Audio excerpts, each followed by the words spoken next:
Welcome students, this is Nitin Kumar Jain, your commerce teacher again. In last video we detailed the commercial bank, but all because of some time problem we just hide this content from there, and this we need to discuss in the next video right now. So this time students we need to complete two important things from commercial bank segment. This is CBS, core banking system, and next is CTS that I will discuss again.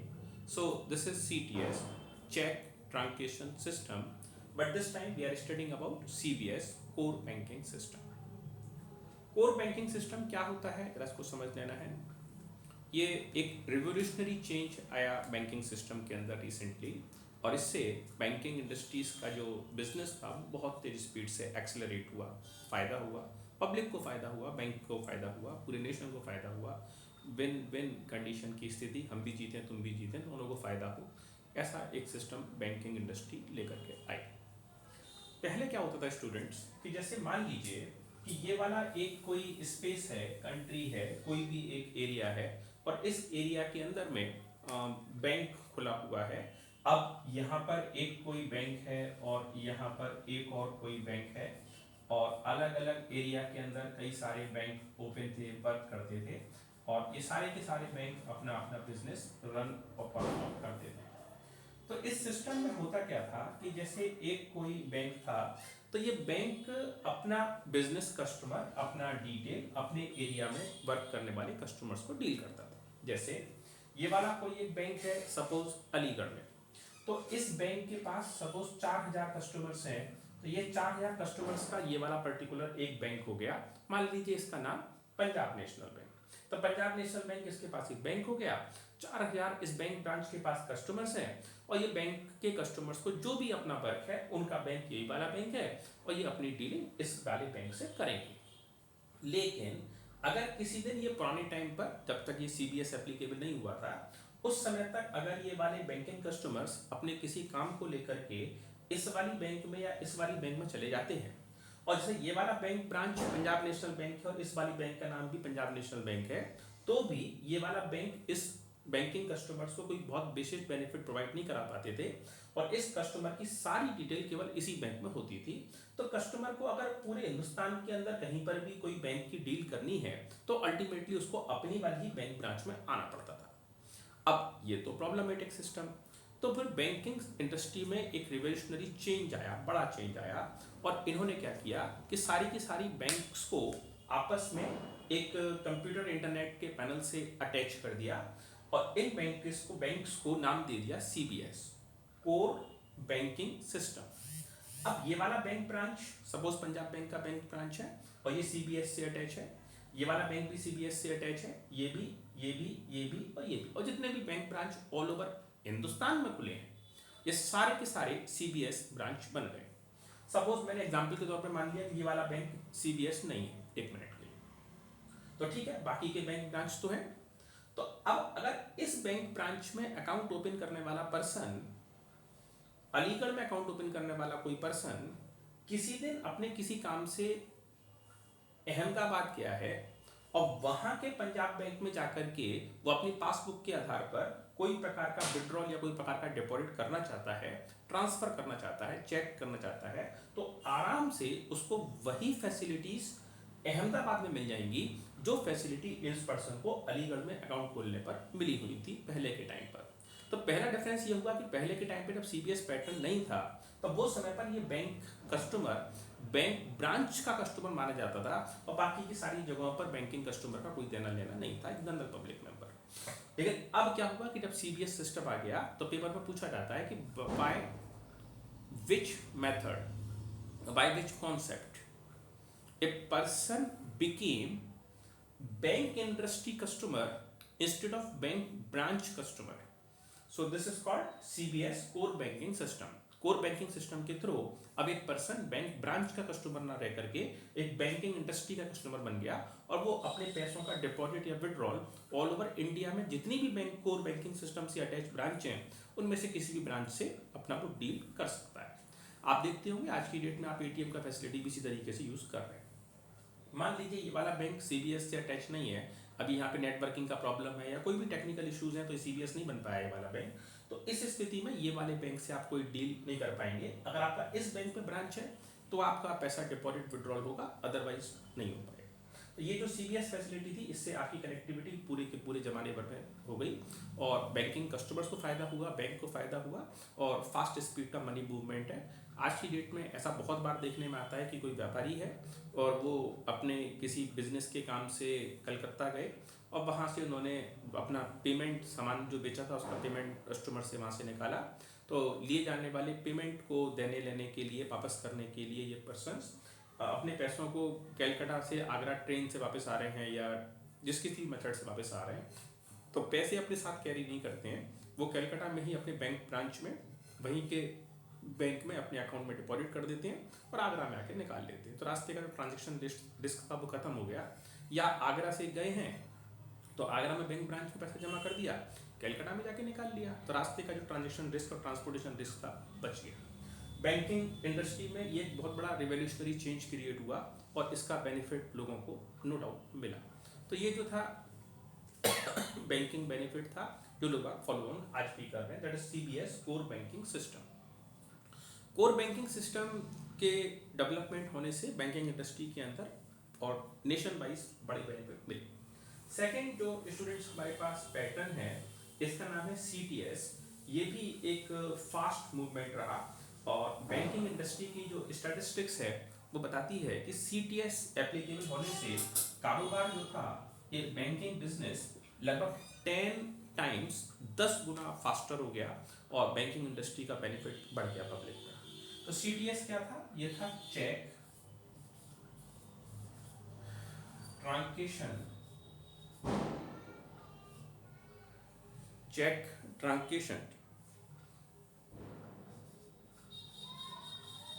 System.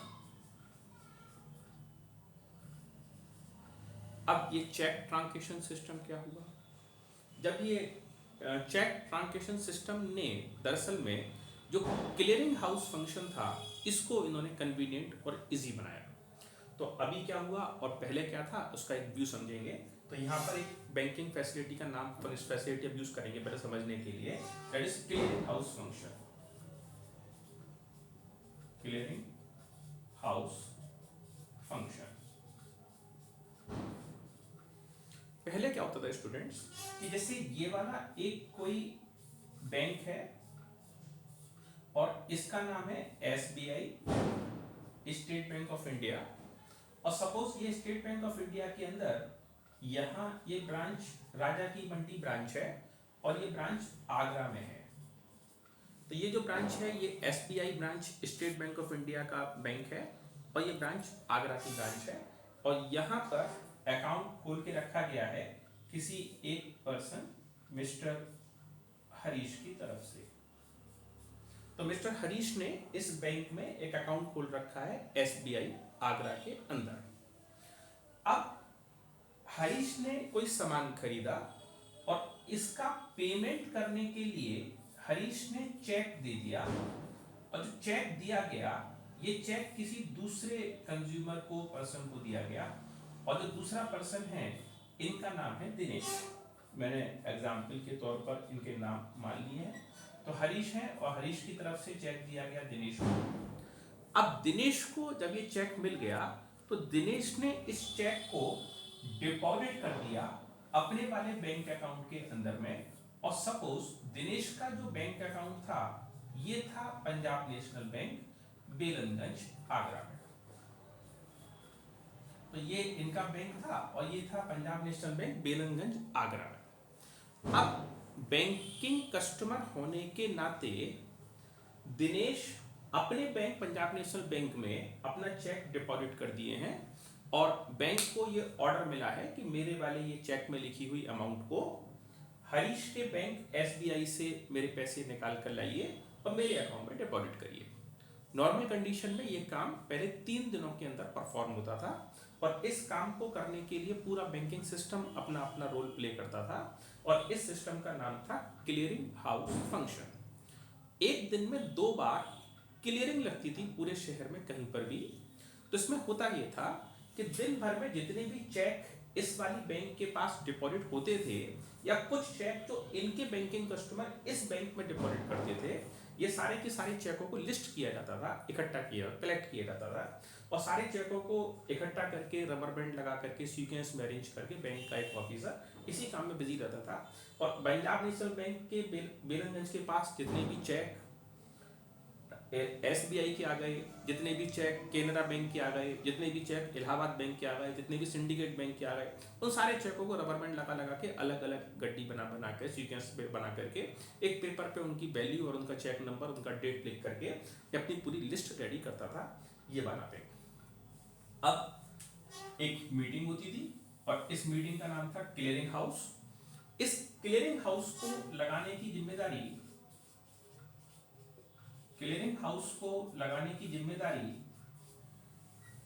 उस शहर में, जिस किसी भी शहर में जरूरत पड़ रही है, उस शहर में वहां की सबसे ज्यादा बैंक ब्रांच जिस किसी भी बैंक की होती थी उसको RBI की तरफ से, सेंट्रल बैंक की तरफ से ये ऑर्डर था कि आप अपने शहर में क्लियरिंग हाउस लगाएंगे।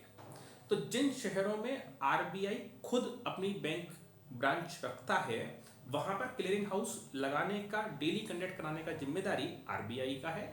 और शहरों में, अब हिंदुस्तान में तो सब जगह नहीं है, आगरा में नहीं है, मेरठ में नहीं है, बहुत जगह नहीं है, तो जिस जगह पर ये RBI की ब्रांचेस नहीं है तो वहां RBI ने रूल बना के रखा कि आपके शहर में जिस बैंक की सबसे ज्यादा ब्रांच होंगी उस बैंक को ये राइट होगा कि वो क्लियरिंग हाउस फैसिलिटी पूरे शहर में कंडक्ट करवाएगा ऑन बिहाफ ऑफ RBI।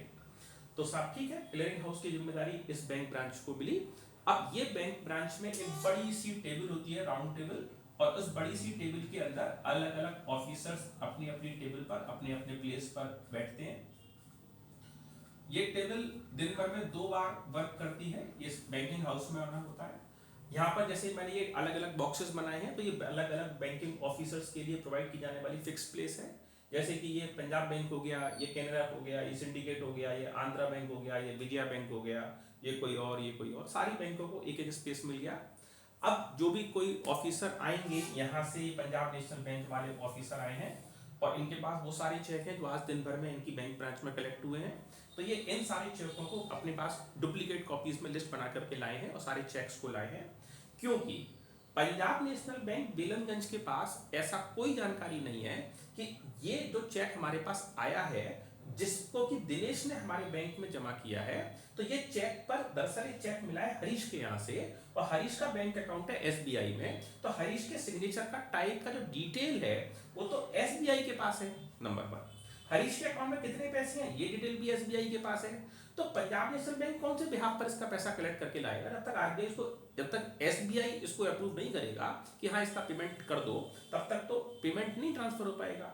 तो ये सारे के सारे चेकों को लेकर के, इस तरीके के चेकों को लेकर के ये इस क्लियरिंग हाउस से पहुंचते हुए सुबह 10:30 बजे, और सुबह 10:30 बजे या 3:30 जो भी उनकी टाइम सूटेबिलिटी है, वहां पर ये चेक इन बैंकों में ट्रांसफर किए जाएंगे और सारे ऑफिसर्स इनके पास जो चेक आए हैं वो दूसरे लोगों को दे देंगे, और दूसरे लोगों के पास जो चेक आए हैं वो अपने पास से दूसरे पर्सन को ट्रांसफर कर देंगे।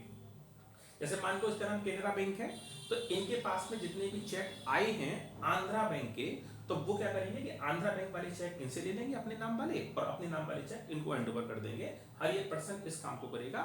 डुप्लीकेट कॉपीज में लिस्ट होगी, जो लिस्ट चेक जितनी गिनती में मिले हैं तो आप चेक कर लीजिए, लिस्ट से मिला लीजिए, साइन कर दीजिए, और साइन करने के बाद वापस कर दीजिए। अब ये बैंक वापस अपनी होम ब्रांच में चलेगा, यहाँ चलेगा। दिनेश वाला जो चेक डिपॉजिट किया गया था वो चेक दिनेश ने डिपॉजिट किया पंजाब बैंक में, पंजाब बैंक का ये चेक पहुंचा क्लियरिंग हाउस में, क्लियरिंग हाउस से ये चेक वापस आ गया Punjab bank, sorry SBI bank Raja ki Mandi. अब इस राजा की मंडी के डिटेल में इसका पूरा डिटेल अवेलेबल है। तो राजा की मंडी वाला जो ऑफिसर है वो इस चेक को पास या फेल करेगा, ओनर या डिसऑनर करेगा। ये चेक करते हुए कि डेट सही लिखी गई है, अमाउंट सही है, सिग्नेचर का टाइप ठीक है, और अकाउंट के अंदर सफिशिएंट अमाउंट बैलेंस है, बहुत सारी फॉर्मेलिटीज को चेक करके इनको कंफर्म कर देगा कि हाँ इसका पेमेंट कर दो। और फिर ये चेक जो है वापस से अगले शिफ्ट में, एक दिन में 2 बार रखता है क्लियरिंग हाउस, तो सेकंड नंबर पे चला जाएगा ये चेक यहाँ पर क्लियरिंग हाउस में। क्लियरिंग हाउस में फिर से एक बार एक्सचेंजिंग होगी चेक की, और वो एक्सचेंजिंग के बाद फिर वो चेक यहाँ पर आ जाएगा। अगर ये चेक ओनर हो गया तो पार्टी के अकाउंट में पैसे आ जाएंगे दिनेश के अकाउंट में, और अगर ये चेक डिसऑनर हो गया तो डिसऑनर होने के रीजन के साथ इनको इनका चेक वापस कर दिया जाएगा। ये एक बैंकिंग प्रोटोकॉल है और था, और इस सिस्टम का नाम क्लियरिंग हाउस फंक्शन।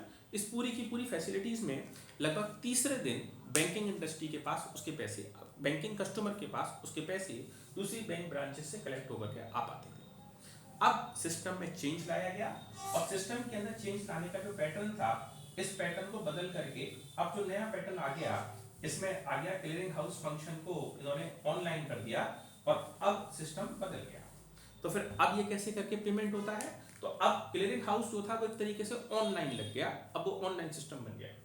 जैसे हमने अभी 1 मिनट पहले डिस्कस किया कि एक चेक था वो ट्रांसफर हुआ था इधर हरीश से दिनेश के पास में, तो अब क्या होगा कि जो दिनेश का जो बैंक होगा, ये बैंक का ऑफिसर अपने कंप्यूटर स्क्रीन के ऊपर में अपने इस चेक को लेकर के आएंगे, और अपने पोर्टल पर, अपनी मशीन पर, अपने कंप्यूटर सिस्टम पर इस चेक को वो ओपन करेंगे।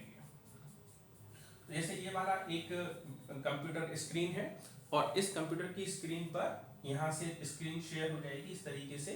तो यहाँ का जो ऑफिसर है, ये तो है अपना होम ब्रांच वाला ऑफिसर, यानी कि पंजाब नेशनल बैंक वाला ऑफिसर, और ये सेकंड पर जो अपना IFSC कोड और बैंक अकाउंट डिटेल्स हैं और बैंकिंग के कोड्स हैं उसके बिहाफ पर, जो कि इनके पास SBI का चेक है, तो ये SBI के चेक को इस तरफ में यहाँ पर मेंशन कर लेगा। यानी कि हुआ ये था कि एक चेक जो था, जो दरअसल में चेक था अपने पास से एक पर्सन के पास से, इसका नाम हमने माना था हरीश, और हरीश का ये चेक ट्रांसफर हुआ था दिनेश के पास में। तो दिनेश का जो चेक था, ये चेक जो है ये था हरीश का अकाउंट, इसका पंजाब बैंक और इसका SBI। तो चेक जो था वो मूव कर रहा था SBI वाला चेक हरीश के पास से पंजाब बैंक के पास। तो अब क्या होगा कि पंजाब बैंक के पास चेक है इस समय, तो पंजाब बैंक अपने कंप्यूटर सिस्टम को इस तरीके से ओपन करेंगे, और कंप्यूटर सिस्टम से ओपन करने के बाद इसमें सेकेंड साइड पर SBI का विंडो ओपन हो जाएगा। तो अब दोनों ऑफिसर एक साथ अपने अपने कंप्यूटर मशीन पर अपनी अपनी बैंक ब्रांच में बैठे हुए एक साथ ऑनलाइन है। तो बैंक का ये काम बैंक के एक ऑफिसर्स परफॉर्म कर रहे हैं। इन ऑफिसर्स में एक पंजाब बैंक का ऑफिसर इन्वॉल्व है सेम टाइम पर, और एक SBI का। अब एक यहाँ बैंकिंग सिस्टम के अंदर स्कैनर होता है, कंप्यूटर का स्कैनर। स्कैनर से इस वाले चेक को हम यहाँ पर स्कैन कर लेंगे, और इसकी स्कैनिंग, इसमें स्कैन की जो इमेज है, ये स्कैनिंग इमेज इस मशीन पर आ जाएगी पंजाब बैंक पर, और इस स्कैनिंग इमेज को ड्रैग करके हम आगे की इमेज इस पर दे देंगे। तो अब SBI को अपनी कंप्यूटर स्क्रीन पर ये वाले चेक की पूरी इमेज दिख रही है, और ये चेक वास्तव में जो है वो फिजिकली प्रेजेंट है पंजाब नेशनल बैंक के पास, क्योंकि जो हरीश ने, इसमें दिनेश ने जो चेक पाया था, वो चेक इसने अपने बैंक पंजाब नेशनल बैंक में जमा किया था। तो दिनेश के पास में चेक आ गया, स्कैन हुआ, स्कैन पंजाब नेशनल बैंक के पास चेक, पंजाब नेशनल बैंक ने चेक को ड्रैग कर दिया, और ड्रैग करके इधर की स्क्रीन पे शेयर किया। अब ये चेक SBI की विंडो पे नजर आ रहा है। तो SBI इस चेक को अपने बैंकिंग कोड्स के अकॉर्डिंग स्टडी करेगा कि क्या हमने हरीश को इसी सीक्वेंस नंबर का चेक दिया था, तो हरीश ने कहीं पर्ची चेक तो नहीं बना दिया, तो इसका सही चेक है, ऑथेंटिक चेक है। क्या हरीश के अकाउंट में सफिशिएंट बैलेंस है, सिग्नेचर का टाइप का रिकॉर्ड SBI के पास है, और SBI इस रिकॉर्ड को अपने पास मेंटेन करेगा, और उस सिग्नेचर के टाइप से कंफर्म कर देगा ये वाला बैंक SBI कि ये चेक ओनर है। अगर ये ओनर है तो कंप्यूटर के सिस्टम से इस पे ओनर की स्टैंपिंग आ जाएगी, और उस बैंक के ऑफिसर का भी ऑटोमेटिक कोड एड्रेस हो जाएगा जिस ऑफिसर ने इसको परमिट किया है। अब ये चेक वापस से पंजाब नेशनल बैंक के पास ट्रैक कर दिया जाएगा, और पंजाब नेशनल बैंक इस चेक का क्लियरेंस उसी 2 मिनट के अंदर में होने के साथ ही इसके पैसे अपने बैंकिंग कस्टमर दिनेश के अकाउंट में डिपॉजिट कर देंगे। सेम यही वाला प्रोसीजर SBI से पंजाब, SBI से कैनरा, SBI से सिंडिकेट, SBI से इंडियन बैंक, जो भी बैंकों के चेक आते जाएंगे, ट्रांसफर होते जाएंगे। तो जहां पहले फिजिकली क्लियरिंग हाउस में जाना पड़ता था और पूरा सिस्टम था, यहाँ तक कि ऐसी भी हिस्ट्री है कि अगर शहर में कर्फ्यू लगा हुआ है और इवन शहर में बाढ़ आई हुई है, तो ऐसी भी बैंकिंग इंडस्ट्री में बैंकिंग ऑफिसर्स बताते हैं कि कर्फ्यू लगे होने पर पुलिस प्रोटेक्शन के साथ बैंकिंग ऑफिसर्स को पहले क्लियरिंग हाउस जाना पड़ता था, और उसी तरीके से अगर शहर में बाढ़ आई हुई है तो पानी में बैठ के जैसे भी जाने की सुविधा थी, इवन नाव से जाने की सुविधा थी, बोट चला करके तो भी बैंकिंग ऑफिसर क्लियरिंग हाउस पे जाते थे, वो मस्त था। तो कुल मिला के अब ऐसा सिस्टम नहीं, टेक्नोलॉजी में काफ़ी अपग्रेडेशन है और ये सिस्टम कंप्यूटर मशीन्स के थ्रू आसानी से एक दूसरे से मूवमेंट हो पा रहा है और फास्ट स्पीड से वर्किंग है। विकिपीडिया और दूसरे जो सोर्स हैं बैंकिंग इंडस्ट्रीज के वो ऐसा बताते हैं कि जब से बैंक में CTS चेक ट्रांजेक्शन सिस्टम और CBS आया, बैंकिंग इंडस्ट्री बिजनेस में अचानक से बूम आया, तेज टेक्नोलॉजी की स्पीड से वर्किंग हुई और इससे banking business approx 10 times faster हो गया and really it's a very good help. So thanks students for watching this video. Please subscribe the channel and share it and like it. And if you have any kind of confusion in terms of banking industries, then please inform me. I will just provide you next information in the next video. So whatever kind of suggestions, what kind of information you require, please indicate us, help us. Thanks students.